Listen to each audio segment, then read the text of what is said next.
ಆತ್ಮೀಯ ಕೇಳುಗರಿಗೆ ನಮಸ್ಕಾರ. ನಂದನನಿಗೆ ಈಗ 52 ವರ್ಷ. ಆತ ಒಂದು ಕಂಪನಿಯ ಮುಖ್ಯಸ್ಥ. ಸಹಜವಾಗಿ ಸದಾ ಕೆಲಸದಲ್ಲೇ ಮಗ್ನ. ಅವನ ತಂದೆ ಈ ಕಂಪನಿಯನ್ನು ಪ್ರಾರಂಭಿಸಿದ್ದು. ಈಗ ಅವರಿಗೆ ವಯಸ್ಸಾಗಿದೆ.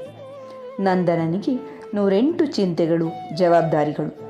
ಕಂಪನಿಯ ವ್ಯವಹಾರ, ತಂದೆ ತಾಯಿಯರ ಆರೋಗ್ಯ, ತಂಗಿ ಮಗಳ ಮದುವೆ ಸಿದ್ಧತೆ, ಮನೆಯಲ್ಲಿದ್ದ 3 ಸೊಸೆಯರಲ್ಲಿ ಆಗಾಗ ನಡೆಯುವ ಶೀತಲ ಯುದ್ಧಗಳು.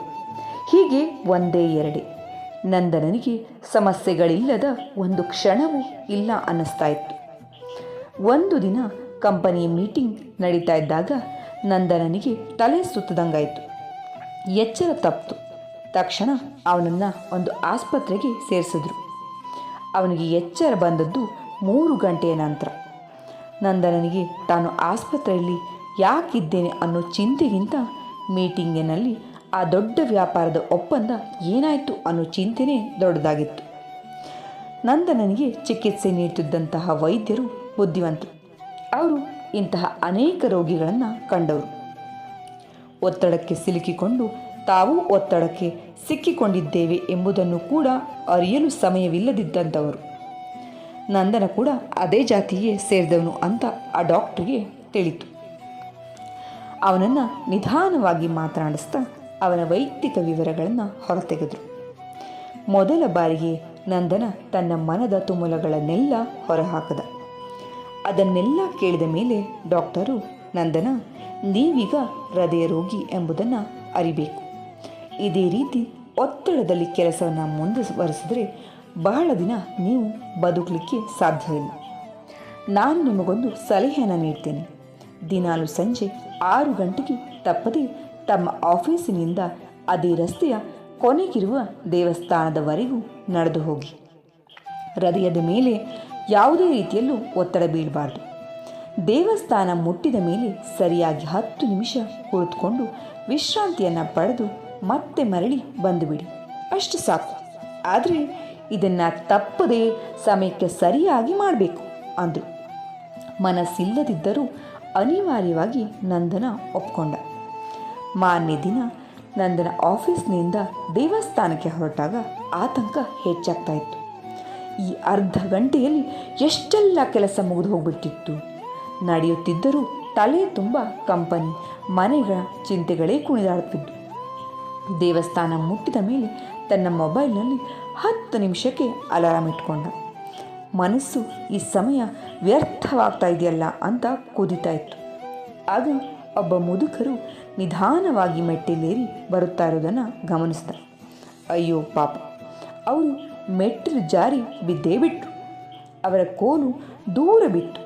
ನಂದನ ಸರಸರನೆ ಕೆಳಗಿಳಿದು ಹೋಗಿ ಅವರನ್ನು ಎಬ್ಬಿಸಿದ. ಕೋಲು ತಂದುಕೊಟ್ಟ. ಧನ್ಯವಾದಗಳು ಮಗು, ಸ್ವಲ್ಪ ನನ್ನನ್ನು ಮೆಟ್ಟಿಲ ತುದಿವರೆಗೂ ಹತ್ತಿಸ್ತೀಯಾ ಅಂದರು. ಹೋಯ್ತು, ಮತ್ತು 10 ನಿಮಿಷ ಹೋಯ್ತು ಅಂದ್ಕೊಂಡ್ರೂ ಸರಿ ಅಂತ ಅವರೊಡನೆ ಹತ್ತತೊಡಗದ. ಮುದುಕರು ಇವನನ್ನು ನೋಡಿ ದಿಟ್ಟಿಸಿ, ನೀನು ತುಂಬ ಕೆಲಸದ ಒತ್ತಡದಲ್ಲಿ ಇರುವಂತೆ ಕಾಣ್ತಾ ಇದೆಯಾ ಮಗು. ನಾನು ಹೀಗೆ ಒತ್ತಡದಲ್ಲಿ ಕಳೆದೆ. ನನ್ನ ಕಂಪನಿಯ ಕೆಲಸ, ಸಂಸಾರದ ತೊಂದರೆಗಳಲ್ಲಿ ಜೀವನ ಸೋರಿ ಹೋದದ್ದೇ ತಿಳಿಲಿಲ್ಲ. ನನ್ನ ಮಗ ಇತ್ತೀಚೆಗೆ ತೀರಿಕೊಂಡ. ಅಲ್ಲಿವರೆಗೂ ನನಗೊಬ್ಬ ಮಗನಿದ್ದಾನೆ ಎಂಬುದೇ ಅರಿವಿಗೆ ಬಂದಿರಲಿಲ್ಲ. ಎಷ್ಟೋ ಸಲ ಮಗನ ಪಕ್ಕದಲ್ಲಿ ಕುಳಿತಿದ್ದರೂ ಆತ್ಮೀಯವಾಗಿ ಮಾತನಾಡಿದ್ದು ಕೂಡ ನೆನಪಿನಲ್ಲಿಲ್ಲ. ಈಗ ಅರ್ಥವಾಗಿದೆ ಮಗು, ಆದರೆ ತುಂಬ ತಡವಾಗಿ ಹೋಯಿತು. ಹೆಂಡತಿ ಮಕ್ಕಳಿಗೋಸ್ಕರ ಎಂದು ದುಡಿತೇವೆ, ಆದರೆ ಅವರನ್ನು ಮಾತನಾಡಿಸ್ಲಿಕ್ಕೂ ಕೂಡ ಸಮಯವಿಲ್ಲ. ನನಗೆ ಸಮಯ ಸಿಕ್ಕಾಗ ಅವರು ಇರ್ತಾರೋ ಇಲ್ಲವೋ ಅಂತ ತಿಳಿಯೋದು, ಅಥವಾ ನಾನೇ ಹೋಗಿ ಆ ಸಮಯವೇ ಬರೆದಿರಬಹುದು. ಚೆನ್ನಾಗಿ ಬದುಕಲಿಕ್ಕೆ ಹಣ ಬೇಕೆಂತೂ ದುಡಿತಾ ಸಾಯ್ತೇವೆ. ಹಣ ಕೂಡಿದಾಗ ಅದನ್ನು ಅನುಭವಿಸುವ ದೇಹ ಶಕ್ತಿಯನ್ನೇ ಕಳೆದುಕೊಂಡು ಬಿಡ್ತೀವಿ. ಮಗು, ನೀನು ಅದೇ ರೀತಿಯಲ್ಲಿ ಮೃಗಜಲದ ಹಿಂದೆ ಓಡಬೇಡ. ಜೀವನವನ್ನು ಆನಂದಿಸುವುದನ್ನು ಕಲಿ ಅಂತ ಹೇಳಿ ಕೆಳಗೆ ಕುಳಿತು. ನಂದನನ ಮನಸ್ಸು ನಿರಾಳ ಆಯಿತು. ತನ್ನ ಆಫೀಸಿಗೆ ಫೋನ್ ಮಾಡಿ ಸಂಜೆ ಮೀಟಿಂಗ್ಗಳನ್ನೆಲ್ಲ ರದ್ದು ಮಾಡಲಿಕ್ಕೆ ಹೇಳ್ದ. ಆತ್ಮೀರಿ, ಈ ಕತೆ ಎಷ್ಟು ಸುಂದರವಾಗಿದೆ ಅಲ್ವಾ? ಜೀವನ ಅನ್ನೋದು ಕೂಡ ಹಾಗೆ ಸುಂದರವಾದದ್ದು. ಅದನ್ನು ಗಮನಿಸಿ ಸಂತೋಷ ಪಡೋದು ಅವಶ್ಯ. ಗಳಿಕೆಯ ಹಿಂದೆ ಬಿದ್ದು ಜೀವನವನ್ನು ಒತ್ತೆ ಇಟ್ಟು ತಮ್ಮವರನ್ನೆಲ್ಲ ಕಡೆಗಣಿಸಿ ಕೊನೆಗೆ ಸುಖಿಯಾಗಿ ಬದುಕಬಹುದು ಅನ್ನೋದು ಮೃಗಜಲ ಇದ್ದಂತೆ. ಕೈಗೆಟುಕದ ಮೃಗಜಲಕ್ಕಿಂತ ಕೈಯಲ್ಲಿರುವ ಲೋಟದಲ್ಲಿನ ನೀರು ಹೆಚ್ಚು ನಿಶ್ಚಿತವಾದದ್ದು, ಪ್ರಯೋಜನಕಾರಿ ಕೂಡ. ಬಹುಶಃ ಈ ಕತೆ ನಿಮಗೂ ಇಷ್ಟ ಆಗಿದೆ ಅಂತ ಭಾವಿಸಿದ್ದೀನಿ. ಕೇಳಿದ್ದಕ್ಕೆ ಧನ್ಯವಾದ.